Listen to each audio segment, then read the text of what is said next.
अस्सलाम वालेकुम नाज़रीन, उम्मीद आप लोग खैरियत से होंगे। मैं हूं हसन हाशमी, डीएनएन न्यूज़ में खुश आमदीद। डीजी साहब की प्रेस कॉन्फ्रेंस का दौरान सफ़र ही पता लगा और फिर मैंने साइड पे ज़रा गाड़ी लगाकर उस प्रेस कॉन्फ्रेंस को सुना और कुछ पॉइंट्स को भी नोट किया। लेकिन मैं समझता हूं कि आज की जो प्रेस कॉन्फ्रेंस है वो लम्हा फ़िक्री है हम सब के लिए, पूरे पाकिस्तान के लिए। और ख़ास तौर पर डीजी साहब ने जो फैक्ट्स एंड फिगर पेश किए हैं वो इस कदर अलार्मिंग है कि उस पर डायरेक्ट क्वेश्चन मार्क हमारे पर उठ रहे हैं एज ए नेशन। क्योंकि पाकिस्तान के हवाले से जो हमेशा मैं आपके सामने एक मौक़िफ़ पेश करता हूँ कि बैरूनी नहीं अब अंदरूनी ख़तरात का उन्हें पाकिस्तान को सामना है। और ये जो अंदरूनी ख़तरात हैं ये TTP BLA के नहीं हैं, बल्कि इस वक्त डिजिटल टेररिज्म की सूरत में हैं। इस वक्त हमें पॉलिटिकल टेररिज्म के तौर पर हमें इसका सामना है, हमें रिलीजियस टेररिज्म का इसमें सामना है और इसमें हमें ब्यूरोक्रेसी टेररिज्म का इसमें सामना है। मतलब अब ये चूँकि टर्मिनोलॉजी बड़ी वसी होगी और आज जब डीजी साहब बात कर रहे थे तो मुझे इस पर कोई दो राय नहीं कि इस वक्त राइट नाउ पाकिस्तान को मिलिटेंट के साथ साथ पॉलिटिकल और जर्नलिस्टिक, ब्यूरोक्रेटिक और दीगर जो भी आप कह लें खवारिज इस वक्त राइट नाउ पाकिस्तान के लिबादे में और पाकिस्तान की आइनी और कानूनी पोजीशन लेकर बैठे हुए हैं, उनका सामना है। हम अमेरिका को, हम बरतानिया को, हम इसराइल को, हम भारत को क्या दोष दें, क्या इल्ज़ाम दें जब पाकिस्तान के अंदर से पाकिस्तान की दुश्मनी में इस लेवल पर जाकर सहूलतकारी हो रही हो। लाइक आप अंदाज़ा लगाइए कि पाकिस्तान में जो दहशतगर्दी के पिछले एक साल के अंदर वाक़यात हुए हैं जिनमें तकरीबन 82,000 से ज़ायद ऑपरेशन हुए हैं। 365 दिनों में 82,000 से ज़ायद ऑपरेशन किए हैं हमारी फोर्सेस ने और उसमें हज़ारों की तादाद में दहशतगर्दों को जहन्नुम वासिल किया है। और जिन दहशतगर्दों को जहन्नुम वासिल किया ये वो दहशतगर्द हैं जो मुझे, आपको और हम सबको मारना चाहते हैं, हमें दहशतगर्दी की भीड़ चढ़ाना चाहते हैं, हम पर वो कहते हैं कि खुद कुछ हमले करना चाहते हैं। और आप अंदाज़ा लगाइए कि इतनी बड़ी तादाद में होने वाले ऑपरेशन में जिस लेवल पर जाकर दहशतगर्द मारे गए हैं, अगर ये ऑपरेशन ना होते और वो दहशतगर्द ना मारे जाते और अगर वो अपनी इस दहशतगर्दी की कार्रवाई में कामयाब हो जाते तो मैं और आप सुकून के साथ इस वक्त बैठकर ना मैं व्लॉग कर रहा होता ना मेरे व्लॉग सुन रहे होते। तो आप अंदाज़ा लगाइए कितनी बड़ी बात है। और इस दौरान हमारे कितने जवानों ने शहादतें दी हैं हमारे कल को बचाने के लिए, अपने आज को कुर्बान किया है। आज उन्होंने बाकायदा दिखाया है और मैं बड़ी वो कहते हैं कि दुखी दिल के साथ ये कहने पर मजबूर हूं कि जब हम अपना मेन स्ट्रीम मीडिया और सोशल मीडिया देखते हैं तो उस वक्त हमें सिर्फ एक ही चीज़ नजर आती है कि पाकिस्तान के अंदर तो बहुत इंतशार है, पाकिस्तान के तो मामला ही बड़े ख़राब है।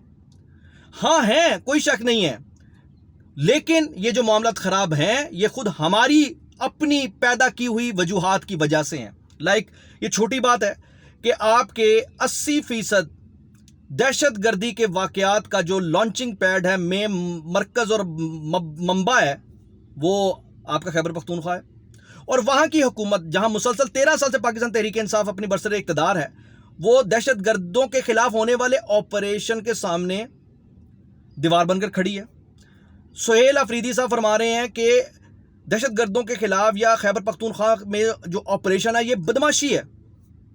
खैबर पख्तूनख्वा में ऑपरेशन को बदमाशी करार देने वाला सुहेल अफरीदी ज़रा 13 साल का हिसाब दे अपनी पार्टी का, और अब जब से ये आया है तब से ज़रा हिसाब दे कि इनकी प्रायोरिटीज़ क्या हैं। खैबर पख्तूनख्वा के अंदर दहशतगर्द दंदनाते फिर रहे। मैंने आपके सामने कल भी वीडियो प्ले की। TTP का कमांडर इलियास खैबर बाड़ा के करीब होने वाले एक टूर्नामेंट में आज़ादी के साथ, वहाँ मेहमान खुसूसी बनता है क्रिकेट टूर्नामेंट का, वहाँ अपने इनामात तकसीम करता है। और ये कहाँ है, ये आप अंदाज़ा लगाइए कि वज़ीर आला खैबर पख्तूनख्वा यानी सुहेल अफरीदी के घर से चंद किलोमीटर की दूरी पर। यानी दंदनाते फिर रहे हैं वो दहशतगर्द जो पाकिस्तान का ईंट से ईंट बजाना चाहते हैं। और उन दहशतगर्दों के खिलाफ जब ऑपरेशन की बात होती है तो सुहेल अफरीदी कहते हैं जी बदमाशी कर रहे हैं। जब उन दहशतगर्दों के खिलाफ ऑपरेशन की बात होती है तो खैबर पख्तूनख्वा की हुकूमत और पाकिस्तान तहरीक इंसाफ इस पर प्रोपेगेंडा शुरू कर देती है कि जनाब ये बड़ा जुल्म हो रहा है। यानी आप अंदाज़ा लगाइए। तो इस लिहाज से ये जो आज की प्रेस कॉन्फ्रेंस है इसमें DGISPR ने खैबर पख्तूनख्वा की हुकूमत को जब ये कहा है कि ये सहूलतकारी कर रहे हैं, तो सहूलतकारी कौन कर रहा है? एक मुल्क के अहम तरीन सूबे का वज़ीर आला जिसके पास पुलिस है, जिसके पास पूरा ज़िले का इंतज़ाम है, और खैबर पख्तूनख्वा के अंदर पाकिस्तान तहरीक इंसाफ 13 साल से मुसलसल इस सहूलतकारी में लगी हुई है। آج دہشت گردی کے خلاف ہونے والی آپریشن کے سب سے بڑا مخالف پاکستان تحریک انصاف بنتی ہے، لیکن اس بات کا جواب ان سے کوئی نہیں لیتا کہ جناب آپ ذرا یہ بتائیں کہ آپ کے صوبے کے اندر 80% دہشت گردی کے واقعات کیوں ہوئے؟ تو میرا مقصد یہاں پر یہ ہے کہ یہ جو پریس کانفرنس ہے، اس میں جو حقائق بیان کیے ہیں اور اس میں جو ہماری سیکیورٹی فورسز کی قربانیاں نظر آ رہی ہیں، یہ بنیادی طور پر مجھے اور آپ کو اس قابل کر رہی ہیں کہ ہم سکون سے بیٹھ کر اس طرح بکواس کر سکیں۔ اور میں آپ کو پھر بتاؤں گا کہ خاص طور پر میں نے لاسٹ جو اپنے آپ کے سامنے ویڈیوز رکھی ہیں، اور یہ ہمارے تمام مین سٹریم چینلز کا اور جو ہمارے یوٹیوبرز ہیں، سوشل میڈیا انفلوئنسرز ہیں، ان پر فرض اور قرض ہے کہ یہ ان کی بقا کا معاملہ ہے، اور اپنی بقا کے معاملے پر آپ جو عدد و شمار آج ڈی جی صاحب نے پیش کیے ہیں، انہیں آپ پیش کرتے ہوئے گریبان پکڑیں ان ڈیجیٹل خوارج کا، ان پولیٹیکل خوارج کا، ان بیوروکریٹسی میں بیسے خوارج کا۔ آپ جہاں بھی ہیں، جو بھی اس وقت دشمن کے بیانیے کو ٹوک کر رہا ہے، وہ خوارج ہی ہوں گے نا۔ یہ کیا بات ہوئی کہ صرف ٹی ٹی پی خوارج ہے یا بی ایل والے خوارج ہے؟ تو مقصد یہاں پر یہ ہے کہ ٹی ٹی پی اگر انتشار پھیلانے کے لیے حملے کرتی ہے تو اسی انتشار کو پروان چڑھانے کے لیے ڈیجیٹل دہشت گرد اسی ٹی ٹی پی کی حمایت کر رہے ہوتے کہ نہیں کر رہے ہوتے؟ تو میرا مقصد یہاں پر یہ ہے کہ both are two side of one coin. تو اس وقت رائٹ ناؤ پاکستان کو باہر سے نہیں اندر سے خطرہ ہے۔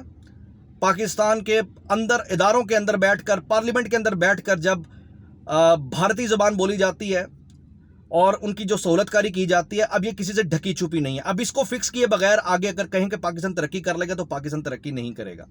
اب مثال دیکھیں کہ ہم روزانہ پاکستان کے اندر صرف یہی بات سنتے ہیں کہ پاکستان کے اندر آزادی کے نعرے، ہم لے کے رہیں گے آزادی، ہم چھین کے لیں گے آزادی، تیرا باپ بھی دے گا آزادی۔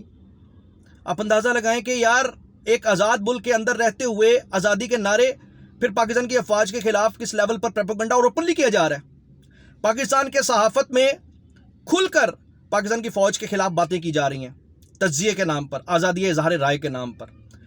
پاکستان کی پارلیمنٹ میں کچھ ایسے ایلیمنٹ ہیں جو کھل کر دہشت گردی کے بارے میں وہ بات کرتے ہیں جو کہ انڈیا کو سوٹ کرتی ہے، پاکستان کو نہیں، پاکستانی اداروں کو بات کرتے ہیں۔ انسانی حقوق کی آڑ میں پاکستان کے خلاف بکواس بازی کرتے ہیں، کھل کر کرتے ہیں۔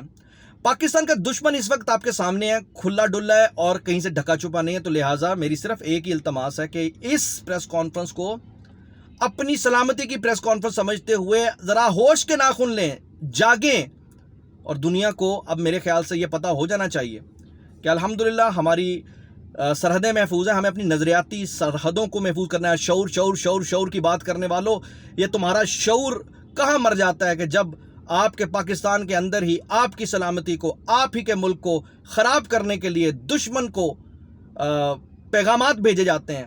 کبھی کہا جاتا ہے کہ جناب IMF قرضہ نہ دے، کبھی کہا جاتا ہے کہ پاکستان آرمی کو بین کر دیا جائے۔ دنیا بھر میں پاکستان کے کٹر بدترین مخالف جو ہیں اس وقت تحریک انصاف کے ساتھ کھڑے ہوئے ہیں۔ منگل کے روز، ہر منگل کے روز آپ دیکھیں عمران احمد خان نیازی کی بہنیں آ جاتی ہیں، ادھم مچاتی ہیں، ماحول گرماتی ہیں اور تاثر یہ دیتی ہیں کہ جی وہ خان کی رہائی کے لیے آ رہی ہیں، اور آتی رات 10 بجے ہیں۔ اور عالم دیکھیے کہ ہر منگل کو عمران خان کی بہنوں کو یہ ریاست منگل سوتر پہناتی ہے، اور اس کے بعد ان کا اشنان کراتی ہے، غسل ان کو فرماتی ہے، اور اس کے بعد پھر یہ تر و تازہ ہو کے اگلے منگل پھر آ جاتی ہیں۔ اور آپ ذرا ان کی باڈی لینگویج، ان کے چہرے دیکھیں کتنے تر و تازہ ہیں، جوان ہو گئی ہیں۔ تو میرا مقصد یہاں پر یہ ہے کہ پاکستان کی اس وقت رائٹ ناؤ دشمنی کے حالات اور معاملات آج ڈی جے ایس پی نے جس طرح واضح کر دی ہیں، اس کے بعد اب یہ میرا اور آپ پر فرض اور قرض ہے کہ جہاں ریاست اور ریاستی ادارے اپنی ذمہ داری پوری کریں، ہمیں بھی اپنی ذمہ داری پوری کرتے ہوئے پاکستان کے خلاف بولنے والی ہر آواز کو بند کرنا ہوگا۔ آزادی اظہار رائے کی بھینٹ پاکستان کو نہیں چڑھانا ہوگا، اور ہم صحافیوں کو یہ سمجھنے کی ضرورت ہے۔ میں سینئر صحافیوں سے التماس کروں گا کہ خدا کے لیے صحافت کو بچائیں، کیونکہ اس وقت ان کالی بھیڑوں کی وجہ سے پاکستان کو صحافت سے خطرہ ہے۔ صحافت کو پاکستان میں خطرہ نہیں ہے، پاکستان کو اب اس وقت ان صحافیوں سے خطرہ ہے جو کہ صحافت کے لیے بھی ایک کالا دھبا بن گئے ہیں۔ حسان ہاشمی کو اجازت دیجیے، اللہ حافظ۔